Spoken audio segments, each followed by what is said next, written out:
Like I said, day 15 of the war, Ukraine's economic hub is under attack. Today's targets were not soldiers, though, or refugees. Today's targets were children. What I'm about to show you is disturbing. A maternity hospital in Mariupol was attacked. It was an airstrike, and this was not an empty hospital. Children and pregnant women were inside when the hospital was bombed. Look at these pictures carefully. The hospital building has been blown up. The structure is crumbling, windows completely destroyed. Moments after the airstrike, there was panic. Frightened children rushed outside for help.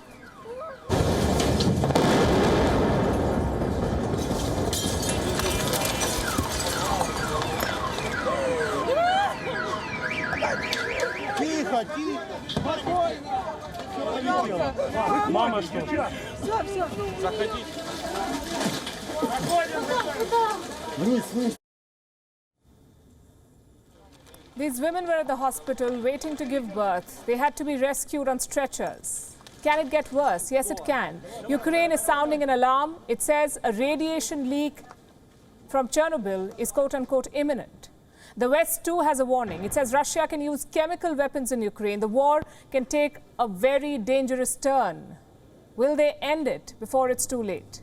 On Gravitas tonight, we'll discuss. First of all, the airstrike in Mariupol. 3 people died at the hospital. One of them was a child. 17 others are wounded. Ukraine's President Volodymyr Zelensky shared a video of the aftermath with a message. Let me quote from what he said. Mariupol, direct strike of Russian troops at the maternity hospital. People, children are under the wreckage. Atrocity. How much longer will the world be an accomplice ignoring terror? Close the sky right now. Stop the killings. You have the power, but you seem to be losing humanity. Strong words. Zelensky had more to say in front of the camera. Europeans, you won't be able to say that you didn't see what happened to Ukrainians, what happened to Mariupol residents. You saw, you know. Therefore, you must increase sanctions against Russia so that it no longer has any opportunity to continue this genocide. You must put pressure on Russia to force it to sit down at the negotiating table and end this brutal war. No prizes for guessing who that message is for. The United States and the European Union. They are denying Ukraine air power. Kiev is demanding fighter jets to protect Ukraine's skies. They want to enforce a no-fly zone. What's a no-fly zone? Simply put, it is a term for an airspace where military planes cannot operate. If any fighter jets enter, they're immediately shot down. How will Ukraine do that? It wants NATO to send its fighter jets or enable a transfer of airplanes to enforce a no-fly zone. But the United States refuses to play ball. The intelligence community has assessed that the transfer of MiG-29s to Ukraine may be mistaken as escalatory and could result in a significant Russian reaction that might increase the prospects of a military escalation with NATO. Therefore, we also assess the transfer of the MiG-29s to Ukraine to be high risk. So no fighters for Ukraine. Russia is taking advantage of this. So far, Russian fighters were not flying in Ukraine, but that's changing now. Russian jets are not just flying into Ukrainian skies, they're also opening fire. Yesterday, Russian fighters struck 2 more hospitals in Zhytomyr. Someone on the ground captured the strike on camera. This is what it looked like.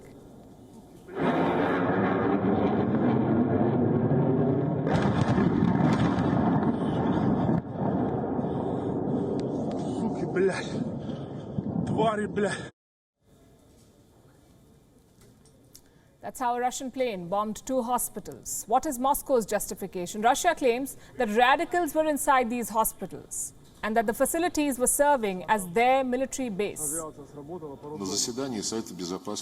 At the UN Security Council meeting, our delegation presented the facts that his maternity hospital has long been occupied by the Azov battalion and other radicals.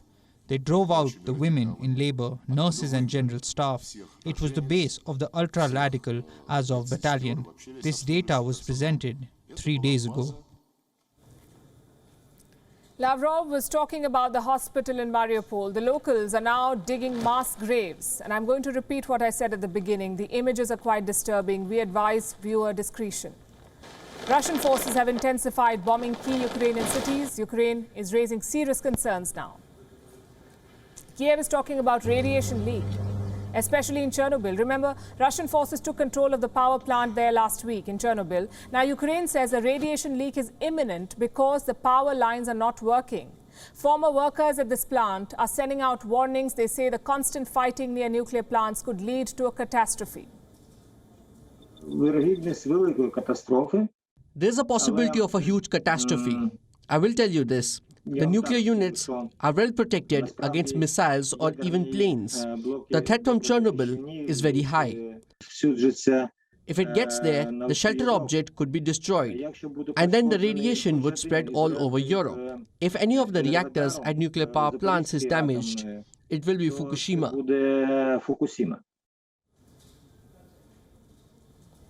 This nuclear plant is the same one where the 1986 accident took place. The plant still needs to be maintained. The power lines keep this facility cool. Without electricity, the plant will leak.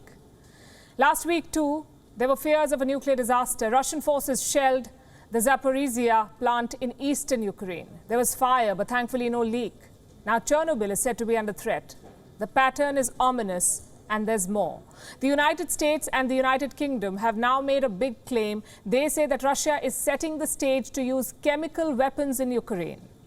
What's the basis of this claim? Russia's comments, they say. Moscow, remember, said that America operates biolabs in Ukraine. We told you about it. The White House has promptly dismissed this Russian claim, calling them false flag claims, and then added a new twist. America now says that Russia could use this to justify a chemical attack in Ukraine. Meanwhile, Russia has issued a new threat, a retaliation against Western sanctions. The Kremlin is targeting the United States. It says the US has started an economic war against Russia, and it will respond. Unconditionally, the United States declared economic war against Russia, and it's waging this war. It's de facto like this. How will Russia respond? Will it cut oil and gas supplies to Europe? That seems to be the most likely option right now. For Russia, the war in Ukraine is also a battle of prestige. Remember, Vladimir Putin wants to revive the glory days of the Soviet Union. Russian troops on the ground were seen waving the Soviet flag inside Ukraine. These are Russian tanks moving from Crimea into Ukraine. They're making headlines for their flags, also for the biggest roadblock in their path, the infamous General Mud. We'll explain that. WION is now available in your country. Download the app now and get all the news on the move.